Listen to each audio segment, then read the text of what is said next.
وہ اگر وہ لمبی اگر وہ بات کرنے لگیں تو آپ کا پروگرام جو ہے وہ ختم ہو جائے گا اور خاور صاحب اس کی اجازت دیں گے نہیں. پوچھ لیتی ہے مریم تو نہیں سر وہ ایک اور ٹھیک ہے لیکن مجھے بھی سلمان چوتھا سوال بھی تو سلمان صاحب صدارتی نظام ملکی مسائل کا حل بن سکتا ہے. سب سے پہلے تو مجھے بتائیے کہ اس منظم مہم کے پیچھے آپ کو کون لگ رہا ہے, کیا مقاصد ہیں اس کے؟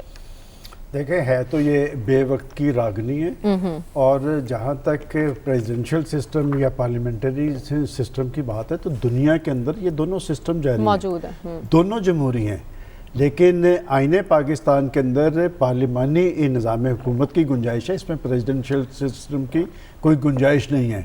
اب آپ نے یہ کہا کہ جی یہ بات کہاں سے ہو رہی ہے, دیکھیں آج ہی ایوان کے اندر احسن اقبال صاحب, نفیسہ شاہ صاحبہ اور خود فواد چودھری صاحب سب پریزیڈنشل سسٹم پر تنقید کرتے نظر آئے ہیں. فواد چودھری صاحب نے کہا کہ اس پر انہوں نے اس سارے تاثر کی سختی سے تردید کی ہے. اب پاکستان کے اندر پریزیڈنشل سسٹم رہا ہے کہ ایوب خان صاحب کے دور کے اندر صنعتی ترقی ضرور ہوئی ہے, لیکن اگر آپ پاکستان کی تاریخ اٹھا کے دیکھیں تو پاکستان ٹوٹا بھی اسی صدارتی سسٹم کے تحت ہے. یحییٰ خان کے دور میں, ایوب خان کے دور میں آپ نے جب وہ واٹر ٹریٹی کی 3 دریا آپ کو دینے پڑے, اس کے بعد کئی ساری دیکھیں بات. اچھا دوسری بات یہ پارلیمانی سسٹم, یہ بحث اس کی ٹائمنگ بڑی امپورٹنٹ ہے. دیکھیں بات یہ کہ سسٹم کوئی خراب نہیں ہوتا, آخر یہ مہم کس کے خلاف چل رہی ہے؟ فکر زیادہ مسلم لیگ نون کو پڑی ہوئی ہے, انہیں اتنی فکر کرنے کی کیا ضرورت ہے؟ اس کا مطلب ناکام تو موجودہ حکومت ہو رہی ہے کہ اس وقت جو بڑے ایشوز ہیں پاکستان کے اس سے توجہ ہٹا کر اگر یہ بحث شروع کروائی گئی ہے تو میرا تو خیال ہے کہ کھرا ایاز امیر صاحب کی طرف جاتا ہے کہ پتہ تو لگانا پڑے گا کہ بحث شروع کہاں پہ ہوئی ہے. اور وہ جو سوشل میڈیا پہ آپ سارا الزام چکوال پہ لگا سر بات یہ کہ ہم نے تو دیکھنا ہے نا کہ کہاں سے آئی ہے بات. لیکن سلمان صاحب کیسا پارلیمانی نظام ہے جس پر آج نون لیگ بھی تحفظات کا اظہار کر رہی تھی کہ پارلیمنٹ کو عزت بخشنی ہے؟ آج آپ کو پارلیمنٹ فعال نظر آ رہی ہے؟ نہ عمران خان صاحب پارلیمنٹ میں نظر آتے ہیں اور نون لیگ کے اقتدار میں بھی نواز شریف صاحب پارلیمنٹ کو عزت دیتے نظر نہیں آئے. آپ پارلیمانی سسٹم کی ناکامی نہیں کہہ سکتے کہ اس حوالے سے جواب دے تو موجودہ حکومت ہے. دیکھیں پارلیمانی سسٹم کو پاکستانی قوم کی تائید اور حمایت حاصل ہے. کہ میں تو یہ کہتا ہوں کہ ابھی صدارتی سسٹم کی بات کرتے ہیں کہ صدارتی ادوار کے اندر تو ملک ٹوٹ گیا. آپ نے دریا بیچ دیے, سیاچین دے دیا, اور پارلیمانی سسٹم کے اندر تو آپ نے گوادر لیا ہے. اور میں سمجھتا ہوں اس پہ پاکستان کے عوام کا کنسنسس ہے. آپ ایک فرد واحد کو سارے اختیارات دے کر اسے پاکستان کی تقدیر کا وارث نہیں بنا سکتے. ہاں پارلیمانی سسٹم کو جس طرح چلایا جانا مقصود تھا وہ پارلیمنٹیرینز ناکام ہوئے ہیں. اس لیے کہ پاکستان کے اندر پارلیمنٹ موجود ہے. ہم کہتے ہیں کہ جس تمام بڑے مسائل کا حل اس پارلیمنٹ کے ذریعے ہونا چاہیے, پارلیمنٹ کو آزاد ہونا چاہیے, خود مختار ہونا چاہیے, بڑے فیصلے اس کے اندر ہونے چاہیے. ہر اپوزیشن کے دوران یہ بات کہتی ہے کہ بڑے فیصلے پارلیمنٹ کے اندر ہونا چاہیے, پارلیمنٹ کو جواب دہ ہونا چاہیے. آپ موجودہ گورنمنٹ دیکھ لیں, موجودہ پرائم منسٹر کو دیکھ لیں, تقاریر اٹھا کے دیکھ لیں. انہوں نے بھی کہا تھا کہ میں ہر ہفتے پارلیمنٹ کے سامنے آؤں گا, جواب دوں گا. ہر اہم وزٹ کے بعد کہا گیا کہ میں پارلیمنٹ کو اس پہ اعتماد میں لوں گا. وہ بھی پارلیمنٹ میں آنے کی نہیں کرتے. تو لہٰذا اگر پارلیمنٹ سسٹم میں کوئی ناکامی ہے تو آپ اسے دور کریں. دیکھیں دنیا میں جہاں پر صدارتی سسٹم نافذ ہے, اگر وہاں پر کوئی خامیاں رہی ہیں تو انہوں نے اس خامیوں کو دور کرنے کی کوشش کی ہے, انہوں نے اپنے سسٹم کو مضبوط بنایا ہے. آج اگر پارلیمنٹری سسٹم پہ پاکستانی قوم کا کنسنسس ہے, اگر ناکامی ہے تو سیاستدانوں کی ناکامی ہے, اگر ناکامی ہے تو حکمرانوں کی ناکامی ہے. اس میں سسٹم ناکام نہیں ہوتا. آپ سسٹم کو مورد الزام نہیں ٹھہرا سکتے. اور آج جب یہ بحث جاری ہے تو پاکستان کا بڑا ایشو کوئی صدارتی سسٹم نہیں ہے, یہ ایشو سے توجہ ہٹانے کی کوشش ہے. ایک طرف آج دیکھیں کون توجہ ہٹا رہا ہے, میں آپ کو کنٹرڈکشنز بتا رہا ہوں. آج ہی ایوان کے اندر میں اپریشیٹ کرتا ہوں آپ کے وزیر خارجہ صاحب, انہوں نے کہا جی کہ ہاں مہنگائی ہے, ہمارے لیے بہت بڑا چیلنج ہے. دوسری طرف ہمارے پرائم منسٹر صاحب وہ کہتے ہیں کہ 5.37 شرح نمو ہو گئی ہے, اور ورلڈ بینک کچھ اور کہتا نظر آ رہا ہے. بات یہ کہ اچھی بات ہے اگر پرائم منسٹر صاحب یہ بات کہہ رہے ہیں کہ آپ کی شرح پیداوار بڑھ رہی ہے تو پھر ڈالر کی قیمت تو نیچے آنی چاہیے, پھر مہنگائی کی قیمت بھی نیچے آنی چاہیے, پھر لوگوں کو اس کے ثمرات بھی ملنا چاہیے, اس کے اثرات بھی مارکیٹ پر نظر آنے چاہیے. مارکیٹ کے اندر آپ دیکھیں کہ اشیاء ضروریات کی قیمتوں پہ آگ لگی ہوئی ہے, اور آج بھی ڈسکس ہوا. دیکھیں میں پہلے دن سے کہہ رہا ہوں کہ کھاد موجود تھی. آج وزیر خارجہ نے بھی یہ بات کہی کہ کھاد موجود ہے, لیکن کچھ فورسز اپنے ذاتی انٹرسٹ میں سارا کچھ کر رہی تھی. اور بھائی مافیاز کو پکڑنے کی ذمہ داری تو گورنمنٹ کی ہے.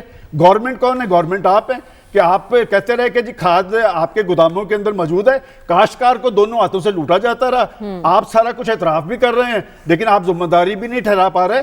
پارلیمانی سسٹم پاکستان کے اندر ناکام نہیں ہوا, پارلیمنٹیرینز ناکام ہو رہے ہیں اپنی ذمہ داری کے حوالے سے. اور یہ پارلیمنٹری سسٹم کا سب سے بڑا فائدہ یہ ہوتا ہے کہ اس میں 22 کروڑ عوام کی شعور کی نمائندگی ہوتی ہے. تو کیا واقعتاً 22 کروڑ عوام کی امنگوں کا ترجمان یہ ہے؟ اس پارلیمان کو 22 کروڑ عوام کے امنگوں کا ترجمان بنانے کی ذمہ داری آپ پر تھی. آپ ایوان کے اندر جاتے ہیں اور ایوان کے اندر جا کر وہ سارے وعدے بھول جاتے ہیں. ہماری منتخب حکومتیں آخر کیوں کر لوگوں کے اعتماد پر پورا نہیں اترتی؟ اور پاکستان کے اندر جو جمہوری تجربہ جاری ہے اس میں جمہور کے مسائل اور مشکلات کا حل کیوں نہیں ہوتا؟ اس کے ذمہ دار آپ ہیں. اور بار بار یہ بات کہنا کہ جی صدارتی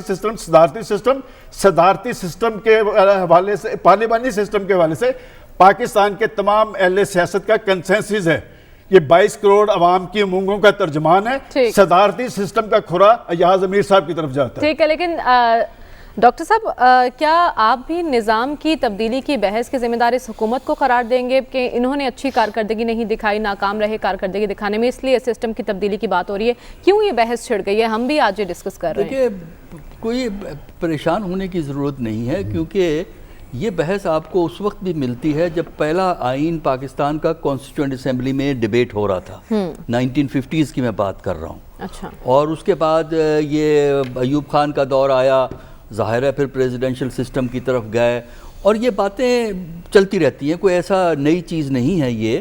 کیونکہ آج بھی ایسے لوگ ہمارے ہاں موجود ہیں جو اپریشیٹ کرتے ہیں کہ دیکھیے مشرف کا نظام بڑا تھا, وہاں سینٹرلائزیشن تھی, فیصلے ہوتے تھے, عمل درآمد ہوتا تھا. آرٹیکل لکھتے ہیں, یعنی آپ کے اردو اخبارات میں, آپ کو آج کی میں بات نہیں کر رہا, پچھلے 5 سال میں دیکھیں آپ کو اخبارات میں کچھ ایسے لوگوں کے آرٹیکل ملتے ہیں جو مشرف کی رجیم کا حصہ تھے کہ پریزیڈنشل سسٹم ہونا چاہیے, اس کا علاج یہ ہے.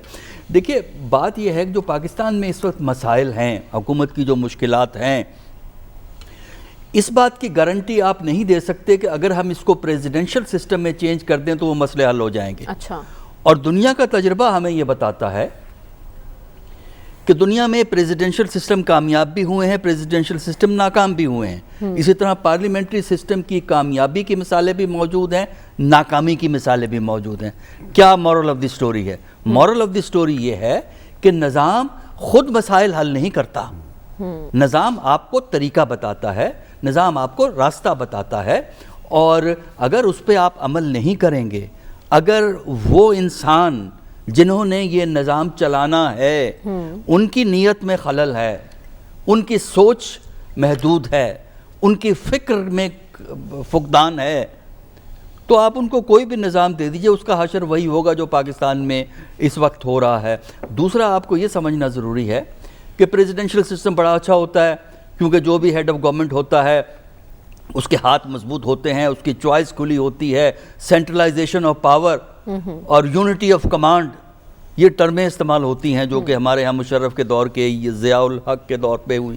اگرچہ وہ ملٹری رول تھا, پریزیڈنشل سسٹم صرف ایوب کا تھا 62 سے 69 تک. لیکن ایک چیز کا خیال رکھیں کہ پریزیڈنشل سسٹم میں اور ڈکٹیٹرشپ میں ایک بہت باریک سی لائن ہوتی ہے. پریزیڈنشل سسٹم سے ڈکٹیٹرشپ میں ٹرانسفر ہونا کوئی اتنا مشکل کام نہیں ہوتا, خاص کر وہاں جہاں جمہوری کلچر نہ ہو. جیسے ہمارے ہاں جمہوری کلچر نہیں ہے, تو جب غیر جمہوری کلچر ہوگا تو پریزیڈنشل سسٹم, اتھارٹیرین سسٹم جو ہے وہ بڑی آسانی سے بن سکتا ہے. اور پھر یہ ہے کہ پاکستان جیسا ملک جس میں اتنی ethnic, linguistic, regional, economic diversity اور اکنامک ڈسپیرٹیز ہیں, وہاں ان ڈسپیرٹیز کو ایڈریس کرنے کے لیے پارلیمانی نظام حکومت پریزیڈنشل نظام حکومت سے بہت بہتر ہے.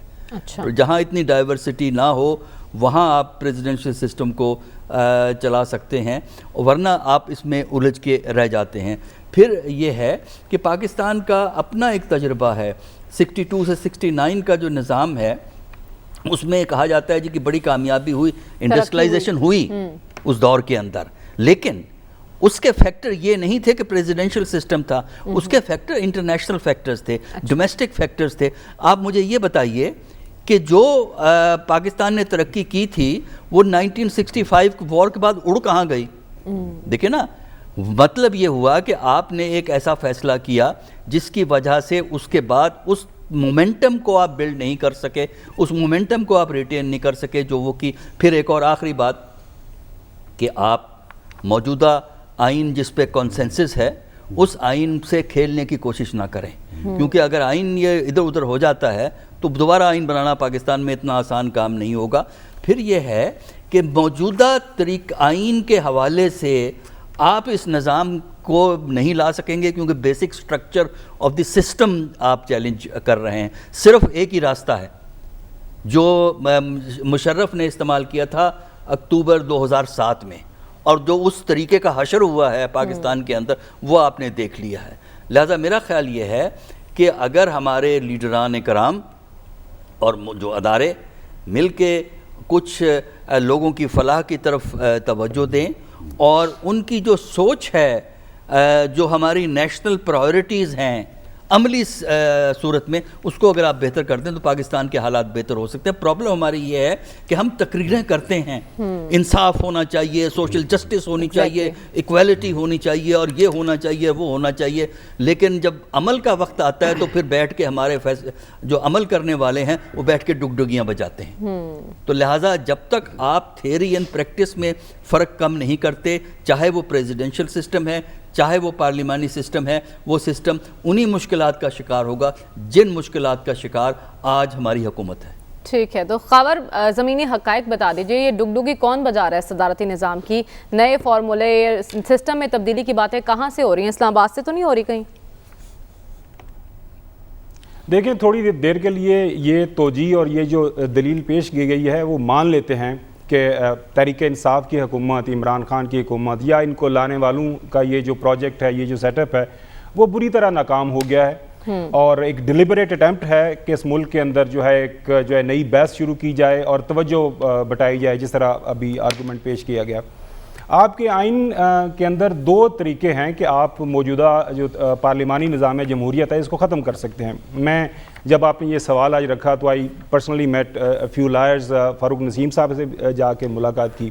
ایک طریقہ یہ ہے کہ کل آپ ایک جو آئینی ترمیم جو ہے پارلیمان کے اندر پیش کر دیں، اور پاکستان کی موجودہ جو پارلیمان ہے اس کی 2/3 میجورٹی جو ہے وہ آئینی ترمیم کو ایکسیپٹ کر لے، جس کے اندر ایک بالکل ایگزیکٹو اتھارٹی پریزیڈنٹ کو دے دی جائے، اس میں پرائم منسٹر کا عہدہ ختم کر دیا جائے، ایک نیا نظام آپ رکھ دیں نئی آئینی ترمیم کے تحت، تو آپ پرسوں آپ کے ملک کے اندر ایک نیا نظام رائج ہو جائے گا. صحیفہ تو نہیں ہے یہ جو آپ کے پاس پارلیمانی نظام ہے، یہ جس کو تبدیل نہیں کیا جا سکتا. نمائندہ جو 22 کروڑ عوام کی پارلیمان ہے یہ کام کر سکتی ہے. دوسرا طریقہ کار یہ ہے کہ prime minister of the day جو ہے وہ آرٹیکل 48 جو ہے اس کا جو ہے سب کلاس 6 اور 7 پڑھے، اس کے تحت ملک کے اندر جس طرح ایک امپورٹنٹ سوال ہے، بحث و مباحثہ شروع ہو گیا ہے، تو وہ پریزیڈنٹ کو ایڈوائز کرتے ہیں کہ جی یہ ملک کے اندر بہت سارے لوگ جو ہیں وہ صدارتی نظام چاہ رہے ہیں، تو اس کے اوپر ہم ایک ریفرینڈم کرا سکتے ہیں. اس کا طریقہ بھی متعین ہے آپ کے آئین کے اندر.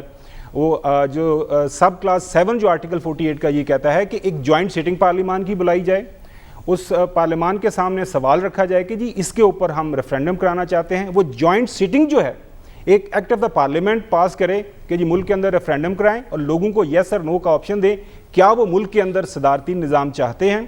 وہ اگر ریفرینڈم ہوتا ہے اس کے باوجود واپس جو ہے وہ ریفرینڈم کا جو نتیجہ ہے وہ پارلیمان کے سامنے آئے گا، جو پارلیمان کو دوبارہ سے 2/3 میجورٹی کے ساتھ اس کو اپروو کرنا پڑے گا.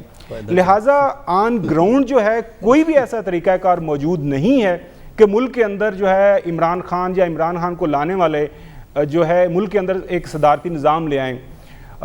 ہاں یہ ضرور ہو سکتا ہے کہ جی کل کلاں کو 111 بریگیڈ جو ماضی کے اندر ہوتا رہا ہے کہ وہ آئے اور آ کے جو ہے ملک کے اندر مارشل لا لگا دے، اور مارشل لا لگنے کے بعد جو ہے سپریم کورٹ جو ہے ایک لا آف نیسیسٹی کے تحت ان کو تمام اختیارات دے دیں کہ جی آپ حکومت چلائیں اور تمام جو ہے ارتکاز جو ہے طاقت کا وہ آپ کے ہاتھ میں اور آپ حکومت چلائیں.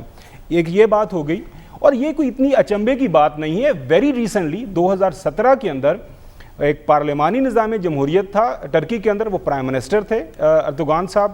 انہوں نے سمجھا کہ ملک کے اندر جو ہے صدارتی نظام ہونا چاہیے. وہاں پہ ریفرینڈم ہوا. ریفرینڈم کے تحت انہوں نے کچھ آئینی ترامیم لوگوں کے سامنے رکھی کہ یہ ترامیم ہیں، اس کے ذریعے ہم جو ہے پرائم منسٹر کا آفس ختم کر کے جو ہے پریزیڈنٹ کا آفس لانا چاہتے ہیں، اور پریزیڈنٹ کو یہ تمام اختیارات ہوں گے. وہاں پہ بھی بحث و مباحثہ ابھی بھی چل رہا ہے کہ یہ نظام ٹھیک ہے یا نہیں ہے.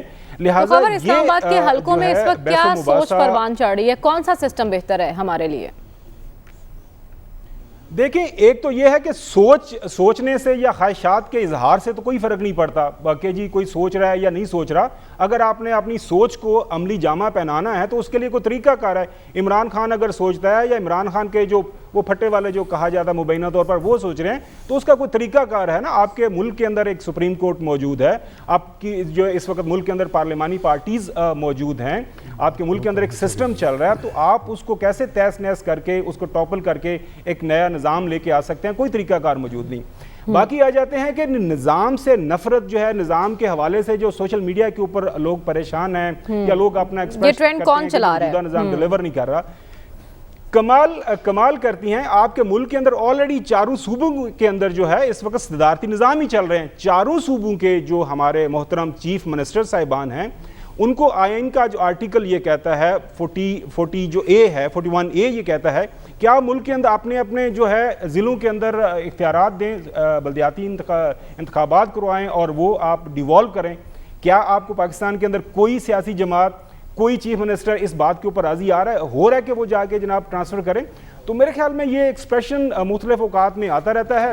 البتہ ماشاءاللہ آج تو آئین کا آپ نے ہمیں سارا درس دے دیا. ڈاکٹر شیر افغان نہیں حوالے دیتے تھے عمران خان صاحب. اگر لاہور سے آپ یہ فتویٰ اگر آپ لاہور سے یہ فتویٰ دینا چاہتے ہیں کہ جی عمران خان ناکام ہو گیا ہے اور عمران خان نے اپنے سوشل میڈیا کے جو ٹائیگرز ہیں ان کو یہ اس بحث میں لگا دیا ہے، تو وہ پھر آپ کی مرضی ہے، آپ کرتے رہیں. باقی سلمان غنی صاحب ہر ہفتے ہمیں اعداد و شمار جو ہے شماریات کے محکمے کے گنواتے ہیں، تو یہ اعداد و شمار بھی سر جی میں نے تو ایک چھوٹا سا اعتراض کرنا ہے. آپ نے 2 دفعہ کہا ہے کہ لانے والوں کا پروجیکٹ یا لانے والے ہم سمجھتے ہیں کہ عمران خان صاحب کو پاکستان کے عوام لائے ہیں. آپ چیلنج کریں ان اعداد و شمار کو، جو ان کو اعداد و شمار جو حکومت نے پیش کیے ہیں اکانومی کے حوالے سے، اپنی معیشت کے حوالے سے، ان کو چیلنج کریں. میرے خیال میں وہ تو کافی مثبت ہے. لوگوں کہہ رہی ہے کہ اس کا عملاً صورتحال آپ تو زمینی حقائق لیکن فی الحال دہشت گردی کی نئی لہر ہمیں چیلنج کر رہی ہے، اور انارکلی میں ایک افسوسناک واقعہ پیش آیا ہے. اس کی وجوہات کیا ہیں، اسی پر ہم بات کریں گے اس بریک کے بعد. Stay with us. Welcome back ناظرین. گزشتہ روز لاہور کے بازار انارکلی میں ہونے والے دھماکے میں ایک بچے سمیت 3 افراد زندگی کی بازی ہار کر متعدد زخمی ہیں. اس سے پہلے اسلام آباد میں ایک دہشت گردی کا واقعہ پیش آیا. سب اچانک ایک دہشت گردی کی نئی لہر کا سامنا. اس سے پہلے ہم دیکھ رہے تھے TTP کے ساتھ مذاکرات کی بات چل رہی تھی، سیز فائر معاہدہ ہوا، پھر وہ معاہدہ ختم ہو گیا، اور اب دہشت گردی کی نئی لہر. اس کی وجوہات کیا ہیں؟ وجوہات کوئٹہ شورا کوئٹہ میں بیٹھتا تھا، قیام اس کا وہاں تھا. علاج معالجے کی سہولیات ہم مہیا کرتے رہے، مکانات اور خاندان یہاں رہتے تھے. دنیا کی ہم نے تہمتیں برداشت کیں کہ ہم ڈبل گیم کھیل رہے ہیں، دوگلی پالیسی ہماری ہے، خرگوشوں کے ساتھ بھی بھاگ رہے ہیں، شکاریوں کے ساتھ بھی بھاگ رہے ہیں، اور وہ سب کچھ ہم نے کیا. اور ہماری امید یہ تھی کہ یہ جنہوں نے ریاست پاکستان کے خلاف اعلان جنگ کیا تھا اور جن کے خلاف ہمیں بڑی جنگ لڑنی پڑی تھی، کم از کم ان کو تو قابو کر لیا جائے گا. ایسا کچھ نہیں ہوا. وہ ابھی تک وہ TTP جو ہے موجود ہے، اور وہ کسی کے کہنے پہ کم از کم جو ہم چاہتے تھے ایسا بالکل نہیں ہوا. ہاں، اگلوں نے جن کو ہم یہ ساری سہولیات دیتے رہے تھے پتہ نہیں 20 سال تک، انہوں نے کہا ہاں ہم آپ کی بات چیت کروا دیتے ہیں، سالس بن جاتے ہیں. اور کچھ انہوں نے گارنٹی نہیں دی ہے، نہیں ہم آپ کو وہ کر دیتے ہیں. جن کے محافظ ہم بنے رہے تھے، اب ہم ان سے ترلے کر رہے تھے کہ کچھ ان کے ساتھ ہونا چاہیے. اور TTP جو ہے ایسے ایکٹ کر رہی ہے جیسے وہ پہلے. سچویشن تھوڑی بدل گئی ہے. جب TTP نے اعلان کیا تھا اعلان جنگ ریاست پاکستان کے خلاف، تو افغانستان میں امریکی فوجی موجود تھے، مطلب وہاں بھی وہ جنگ لڑ رہے تھے، ان کے اوپر پریشر تھا، اتنے آزاد نہیں تھے.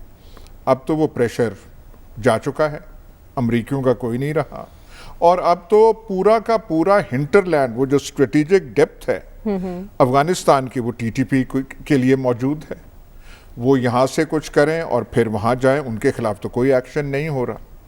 ہمارا جو فلسفہ تھا افغانستان میں یہ تھا کہ ہم اسٹریٹجک ڈیپتھ ایکوائر کر رہے ہیں افغانستان میں، اور کس کے خلاف؟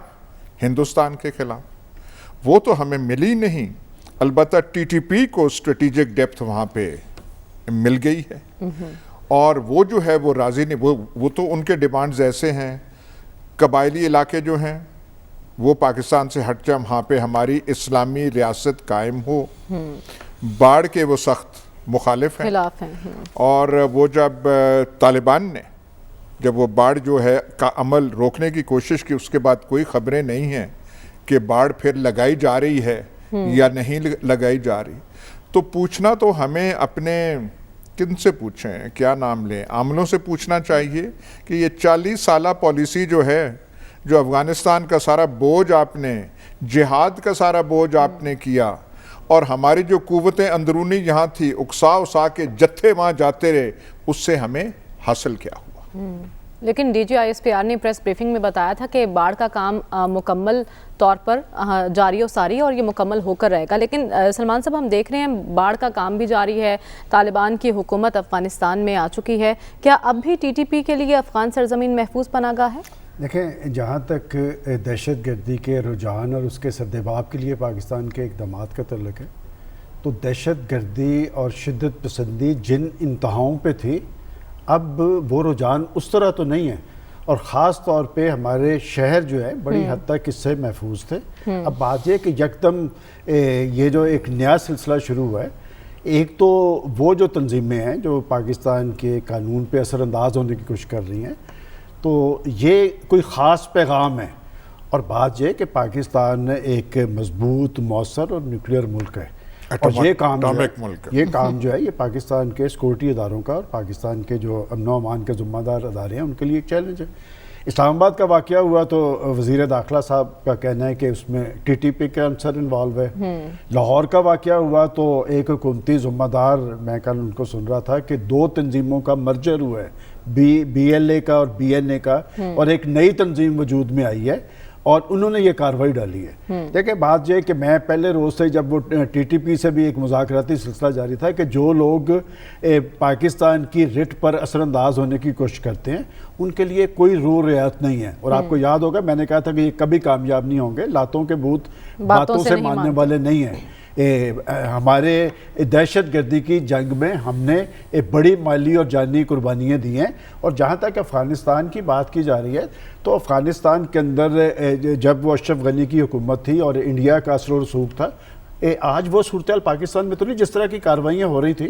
اور یہ کریڈٹ پاکستان کے سیکورٹی اداروں کا ہے کہ یہ جنگ لڑی بھی ہے اور بہت حد تک ہم نے جیتی بھی ہے. لیکن اب جو نیا ایک میسج آیا ہے اس سے نبٹنے کا کیا طریقہ ہے؟ نیشنل ایکشن پروگرام موجود تھا، اور یہ بنیادی طور پہ یہ ذمہ داری صرف سیکورٹی اداروں کی نہیں ہوتی.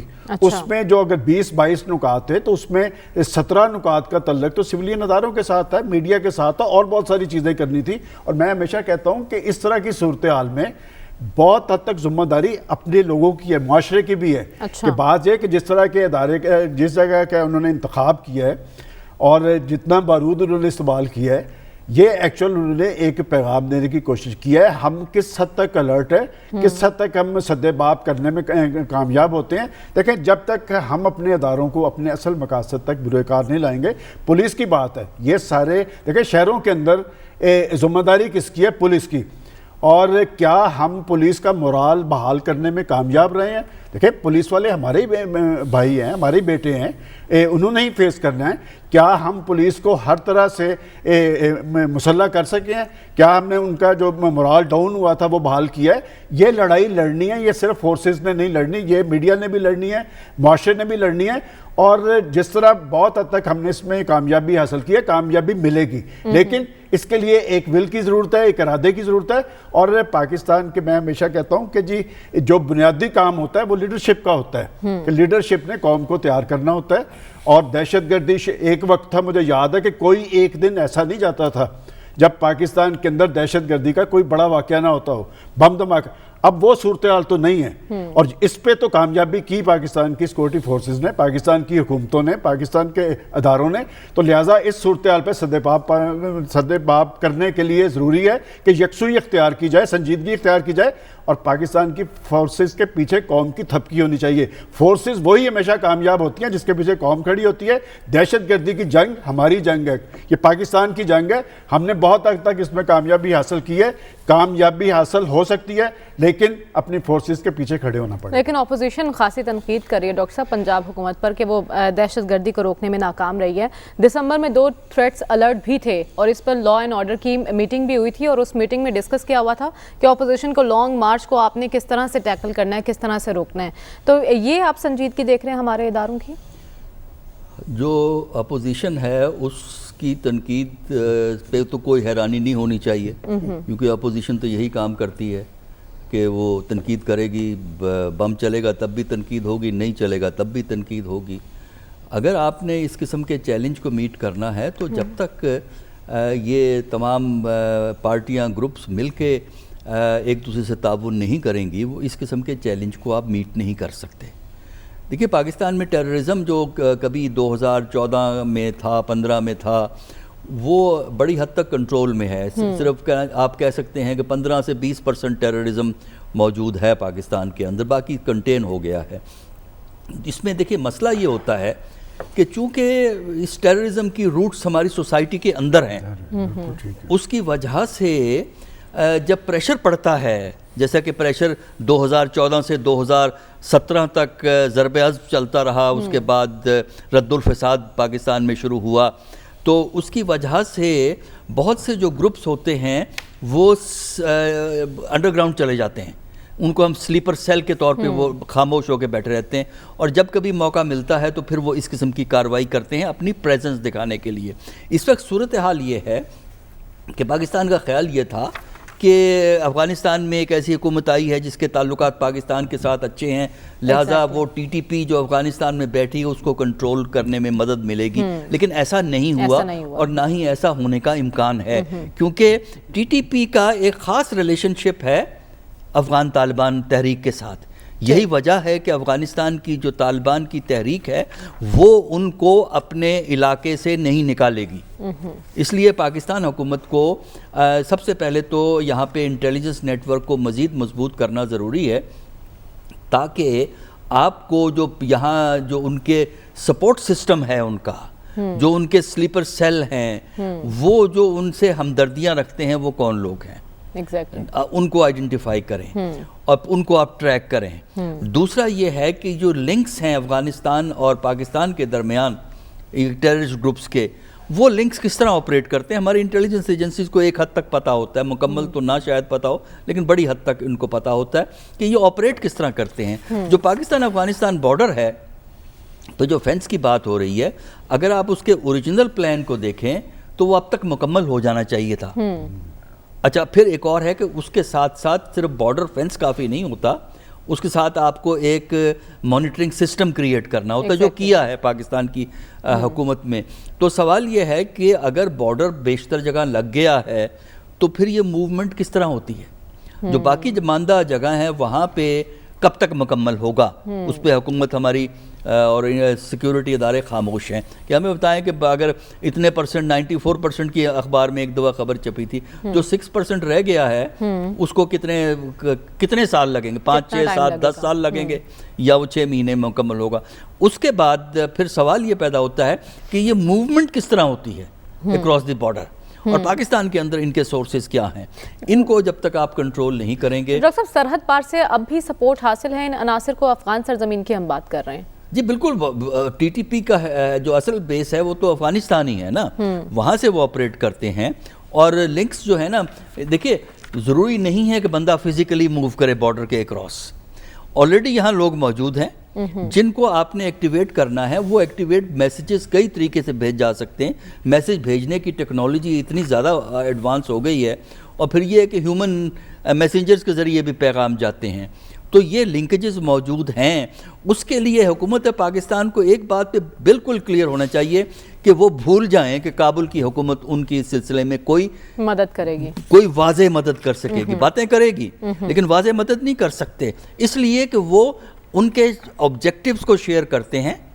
یہ نہیں چاہتے کہ وہ پاکستان کے خلاف کارروائی کریں، لیکن جو ان کا ایجنڈا ہے، جو ان کی سوچ ہے، وہ اوور لیپ کرتی ہے افغانستان کے لیڈرشپ کے ساتھ، افغانستان کی پارٹی کے ساتھ. تو میرا خیال یہ ہے کہ پاکستان کو اپنے خود اقدامات کرنے پڑیں گے. کابل حکومت اگر اب بارڈر کے سلسلے میں کوئی سٹینڈ لیتی ہے تو پاکستان کی پوزیشن بڑی کلیئر ہونی چاہیے، اور بڑے دو ٹوک الفاظ میں کابل حکومت کو بتا دینا چاہیے کہ اگر انہیں پاکستان کی حمایت کی خواہش ہے اور پاکستان سپورٹ کرتا ہے، ان کو مکمل سپورٹ کرتا ہے، تو پاکستان کی بھی کوئی بات ان کو ماننی پڑے گی. بغیر ریسیپروکل ریلیشن شپ کے ریلیشن شپ ڈیوریبل نہیں ہوا کرتا. اس وقت افغانستان سے ریلیشن شپ پاکستان کا ریسیپروکل نہیں ہے. پاکستان بچ رہا ہے، پاکستان قربانیاں دے رہا ہے، ٹھیک ہے، اچھی بات ہے، بیچارے مشکلات میں ہیں، ان کی مدد کرنا ہمارا فرض بنتا ہے، ضرور کریں، لیکن اس کے جواب میں ان کی طرف سے بھی پازیٹیو سگنلز کا آنا ضروری ہے جو ابھی تک نہیں آئے ہیں. اور یہی وجہ ہے کہ پاکستان میں ٹیررزم دوبارہ سرچ کر رہا ہے. وہ اس لیے بھی سرچ کر رہا ہے کہ ٹی ٹی پی یہ دکھانا چاہتی ہے یا دوسری تنظیمیں یہ دکھانا چاہتی ہیں کہ ہم زندہ ہیں، ہم موجود ہیں، پاکستان کچھ بھی کر لے، ہماری اپنی مرضی کی ہم کارروائی کر سکتے ہیں. تو پاکستان کو اپنے قدم پہ کھڑا ہونا چاہیے. اور دوسرا آخری بات کہ پاکستان کو ایک لانگ ٹرم تھنکنگ کی ضرورت ہے. نہیں سر، ایک اور لانگ ٹرم تھنکنگ کی ضرورت ہے کہ سیکیورٹی، چاہے وہ ایکسٹرنل سیکیورٹی ہے، انٹرنل سیکیورٹی ہے، اس کو ہم نے کس طرح چلانا ہے. ٹھیک ہے ڈاکٹر صاحب، آپ کا پوائنٹ آ گیا. خاور، آپ کیا کہیں گے؟ ہماری نیک نیتی افغانستان میں جو طالبان حکومت ہے ان کو لے کر باڑھ کا کام جس طرح سے ہم جاری رکھے ہوئے ہیں، کیا کابل سے یہی آوازیں آ رہی ہیں، جاگتے رہنا، ساڑھتے نہ رہنا؟ وہ جب طالبان جیت رہے تھے نا افغانستان کے اندر، تو ایاز صاحب یہاں پہ اسلام آباد سے پروگرام کیا کرتے تھے، تو اتنی ایکسائٹمنٹ تھی کہ وہ زور بازو پہ جیت رہے ہیں اپنے، انہوں نے جناب ہمت سے وہ امریکنز کو نکالا ہے. میں تو کچھ دنوں مجھے ڈر سا لگنا شروع ہو گیا کسی دن ایاز صاحب کہیں وہ اپنے دب میں سے وہ نکال کے ریوالور 2-4 ایکسائٹمنٹ کے اندر فائر نہ کر دیں کہ جناب دیکھیں کہ طالبان جیت گئے. مرچ مسالہ کچھ زیادہ آپ سارا کچھ آپ طالبان کے اوپر. اچھا مرچ مسالہ کم زیادہ نزدیک ہے. اچھا یار، ایک تو سلمان غنی صاحب بات کر لیا دیں کریں، مریم بھی 4 سوال پوچھتی ہے آپ لوگوں سے. مجھے آپ بھی پیچھے سے تبصرے جاری رکھتے ہیں. آپ سے بہت سوال کرتی ہوں خاور. اچھا آپ بات کرنے دیں. اب مسئلہ یہ ہوا ہے کہ افغانستان آزاد ہو گیا، ایکسائٹمنٹ بھی ہم نے دکھا دی. افغانستان کے اندر ظاہر ایک موجودہ حکومت ہے. افغانستان کو ڈی سٹیبلائز کون کر رہا ہے؟ افغانستان کے جو اثاثے ہیں 9-10 ارب ڈالر جو کس کے پاس ہیں؟ امریکنز کے پاس ہے. افغانستان کے اندر جو سو کال جو نام نہاد ویسٹ تھا، اس نے اسٹیبلٹی لانے کے لیے کچھ ذمہ داری تھی. 20 سال انہوں نے $2.5 ٹریلین وہاں پہ خرچہ کیا، لیکن وہ آرام سے چلے گئے. اب ایک غیر مستحکم جو افغانستان ہے وہ ویسٹ کو اور امریکن کو سوٹ کرتا ہے. اس کی بڑی واضح سی وجہ ہے، اگر غیر مستحکم افغانستان اسی طرح رہتا ہے تو اس کا جو اسپل اوور افیکٹ پاکستان کے اوپر آئے گا، پاکستان کے اوپر آئے گا تو چائنا کے اوپر آئے گا. وہ جو روڈ اینڈ بیلٹ انیشیٹو ہے اس کے اوپر اس کا امپیکٹ آئے گا. تو اس کے پیچھے ایک سوچی سمجھی سازش ہے، بالکل ہے، جو ویسٹرن ورلڈز کی طرف سے ایک جو ہے بالکل کوئی بھی ہیلپنگ ہینڈ نہیں پرووائڈ کیا جا رہا. اور یہ ہمارے لیے بالکل ایک نائٹ میئر والی صورتحال ہے کہ افغانستان کو بھی ہمیں ٹیک کیئر کرنا پڑ رہا ہے. 4 کروڑ لوگ ہیں، ان کے کھانے پینے کا سارا ان کا خیال رکھنا پڑ رہا ہے. اب بات آ گئی کہ افغانستان کے اندر جو موجودہ حکومت ہے وہ ہمیں ہیلپ کر رہی ہے. ہم بھول جاتے ہیں زمینی حقائق. 2 ہفتے پہلے میں اور میرے خیال میں سلمان غنی صاحب بھی اس بیپر کے اندر موجود تھے. ٹی ٹی پی کے 3-4 ان کے جو سینئر لیڈرشپ کے لوگ تھے ان کو ٹارگٹ کیا گیا اور بڑے اچھے طریقے سے کیا گیا اور وہاں سے مدد بھی ملی. سارا کچھ ہے، وہ ساری چیزیں چل رہی ہیں. بالکل صحیح سلمان غنی صاحب نے کہا کہ وہ ماضی کے اللہ معاف کرے جو حالات تھے 2014-15 کے، وہ بالکل ایسے کوئی حالات نہیں ہیں. اب چونکہ وہ سارے آن دا رن ہیں ان کے ایسٹس، ان کو سمجھ آ رہی ہے کہ اب کہیں پہ چھپنے کا کوئی جگہ نہیں مل رہی، تو وہ مختلف جگہوں کے اوپر جا کے اپنی کہیں نہ کہیں کوئی نہ کوئی پریزنس دکھاتے ہیں. الحمدللہ یہ جو واقعہ ہوا ہے، اسی دن چند ایک لوگوں سے ملاقات بھی ہوئی یہاں پہ راولپنڈی اسلام آباد میں. ایک کانسٹنٹ آپ سٹرگل کے اندر ہیں اور اس طرح کی جب ملیٹنسی ہوتی ہے اور بڑے لیول پہ آپ کے خلاف ہوتی ہے تو وہ یہ نہیں ہوتا کہ 8-10 سال کے اندر ختم ہو جاتی ہے. اس کو آپ ایک کانسٹنٹلی آپ جو اس کے پیچھے جانا پڑتا ہے.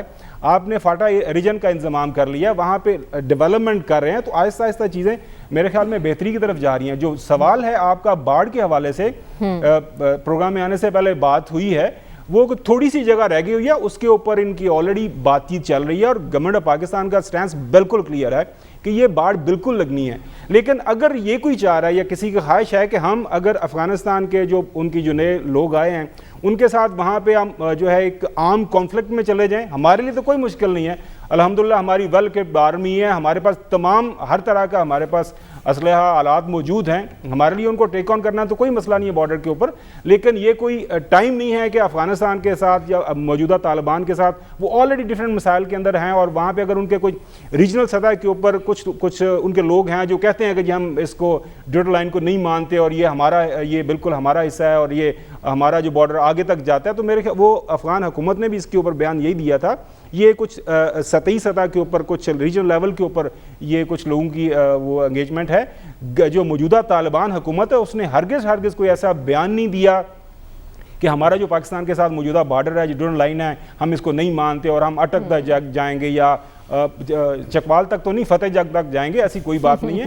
تو وہ ظاہر ہے ایک پرابلم ہے, اور پرابلم کو حل کرنے کے لیے جس طرح کی جو ابھی انیشیٹوز لیے گئے ہیں, امید تو یہی ہے ہو جائے گا. باقی یہ جو سارے آپ کو نظر آ رہے ہیں مختلف شہروں کے اندر آگے پیچھے تھوڑے بہت واقعات کرتے ہوئے, اب وہ جو ساری چیزیں اپروٹ ہوئی ہیں وہاں سے, اور جو ایک سپورٹ سسٹم تو آلریڈی وہاں پہ موجود تھا, تو وہ امید تو یہی ہے کہ حالات بہتری کی طرف جائیں گے اور سیکورٹی صورتحال بہتری کی جانب جا رہی ہے. حالات ویسے نہیں جیسے ماضی میں تھے, اسی پر بات جاری رکھیں گے لیکن اس بریک کے بعد. اسٹے ود اس.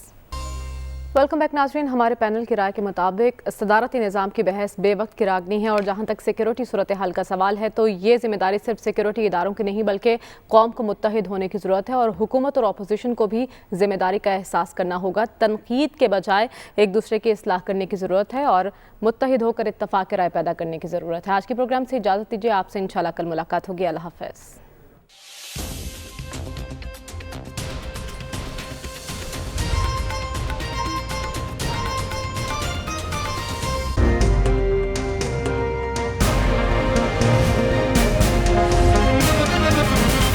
دنیا خبر کی دنیا